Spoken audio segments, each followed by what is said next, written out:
Assalamualaikum warahmatullahi wabarakatuh. Perkenalkan, nama saya Muhammad Rayhan, NPM 1901012022 dari kelas PAI C semester 4. Baik, saya akan mewawancarai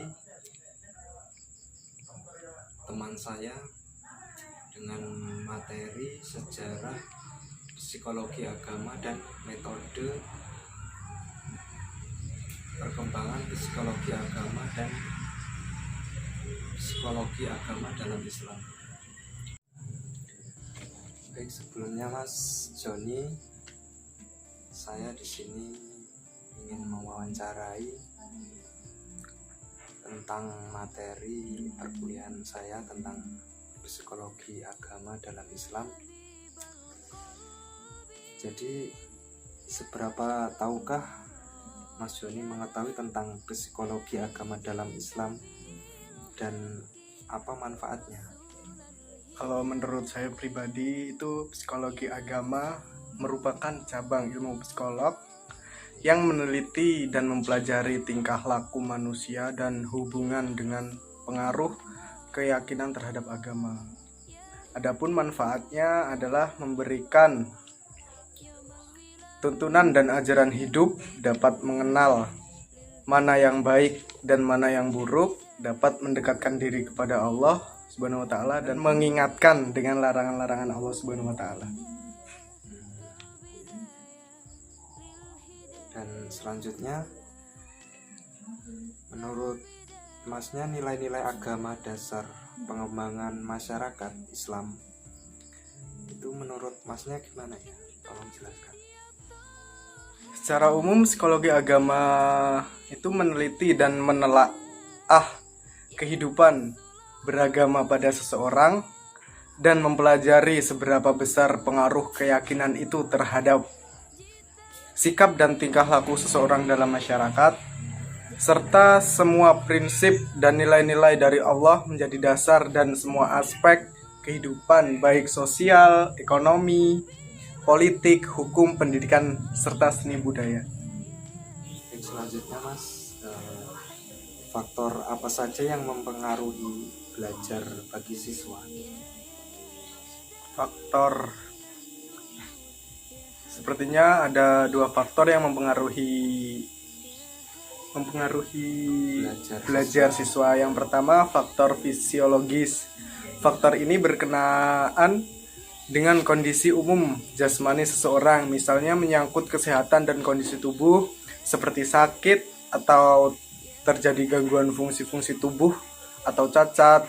Salah satu anggota tubuh kurang prima akan mengalami kesulitan belajar. Yang kedua, faktor psikologis. Faktor psikologis ini yang dapat mempengaruhi kualitas dan kuantitas belajar siswa, diantaranya tingkat kecerdasan, sikap siswa, bakat siswa, minat siswa, motivasi siswa, inteligensi siswa, perhatian, kesiapan, dan kematangan. Selanjutnya, jelaskan pendapat Masnya bagaimana dampak jiwa keagamaan lansia yang di masa mudanya lalai dengan agama. Menurut saya, itu akan berdampak pada pola pemikiran yang terus lalai, dan dalam beberapa hal itu akan berdampak dan berpengaruh pada keturunannya dalam jiwa spiritual. Beberapa orang juga berpendapat apabila seseorang yang sudah mencapai usia 40 tahun, maka akan susah untuk merubah sikap, sehingga pada masa lansia seseorang yang lalai dalam agama akan terus berlanjut.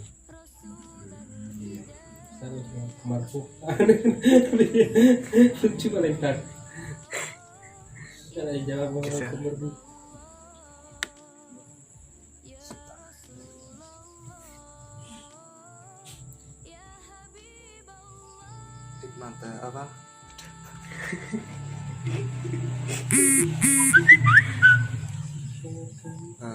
Pertanyaan yang terakhir, menurut Masnya itu metode apa saja yang digunakan dalam psikologi agama? Metode yang apa tadi? Metode yang digunakan dalam psikologi agama. Metode yang digunakan dalam psikologi agama kalau menurut saya itu ada 5. Yang pertama, memiliki kemampuan dalam meneliti kehidupan dan kesadaran batin manusia. Yang kedua, memiliki keyakinan bahwa segala bentuk pengalaman dapat dibuktikan secara empiris. Yang ketiga, dalam penelitian harus bersikap filosofis. Yang keempat, tidak mencampur aduk antara fakta dengan yang angan-angan atau perkiraan khayalan. Yang terakhir, mengenal dengan baik masalah psikologis dan metodenya.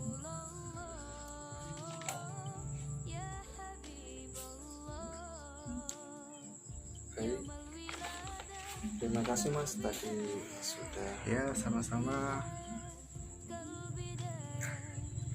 Semoga bisa bermanfaat bagi saya. Jadi kesimpulannya dari wawancara hari ini adalah psikologi agama adalah suatu cabang ilmu psikologi yang meneliti dan mempelajari tingkah laku manusia dalam hubungan terhadap keyakinan pada agama yang dianutnya, serta dalam kaitannya dengan pengaruh usia masing-masing upaya untuk mempelajari tingkah laku keagamaan yang dilakukan melalui pendekatan psikologi.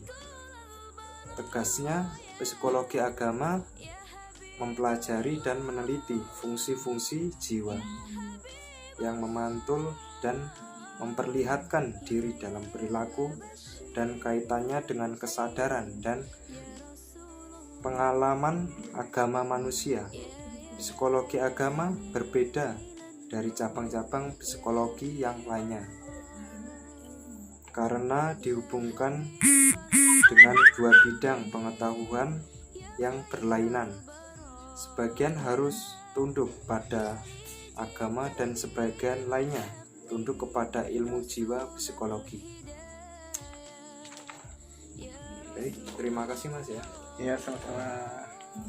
Wawancarai. Baik, itu tadilah wawancara hari ini dengan teman sedesa saya dengan materi psikologi agama dalam Islam. Apabila ada kesalahan dalam mewawancarai hari ini, saya pribadi mohon maaf, dan teman yang diwawancarai tadi, dan saya memohon ampun kepada Allah Subhanahu wa Ta'ala. Saya akhiri, wabillahi taufiq wal hidayah. Wassalamualaikum warahmatullahi wabarakatuh.